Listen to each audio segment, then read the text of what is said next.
ശബരിമല സ്വർണ്ണമോഷണ കേസിൽ ജയശ്രീയെ ചോദ്യം ചെയ്തു. രാവിലെയാണ് ജയശ്രീ പ്രത്യേക അന്വേഷണ സംഘത്തിന് മുന്നിൽ ഹാജരായത്.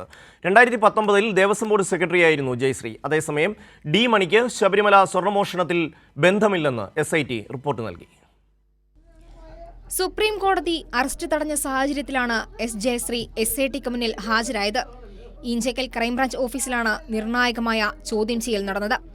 2019-ൽ ശബരിമലയിൽ നിന്ന് ദ്വാരപാലക ശില്പങ്ങളിലെ സ്വർണ്ണപ്പാളികൾ അറ്റകുറ്റപ്പണിക്ക് വേണ്ടി കൊടുത്തുവിടണമെന്ന ദേവസ്വം ബോർഡ് തീരുമാനം ഉണ്ണികൃഷ്ണൻ പോറ്റിയുടെ കയ്യിൽ കൊടുത്തുവിടണമെന്ന് തിരുത്തിയത് ദേവസ്വം ബോർഡ് സെക്രട്ടറിയായിരുന്ന ജയശ്രീയാണ്.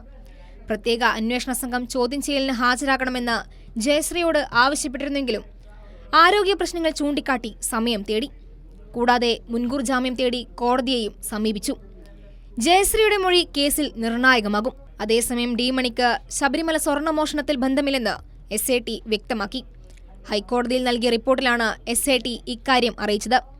ഡി മണിയെയും സുഹൃത്തുക്കളെയും 2 ഘട്ടമായി ചോദ്യം ചെയ്തെങ്കിലും തെളിവുകൾ ലഭിക്കാത്ത പശ്ചാത്തലത്തിലാണ് SIT report. Kairali news, Thiruvananthapuram.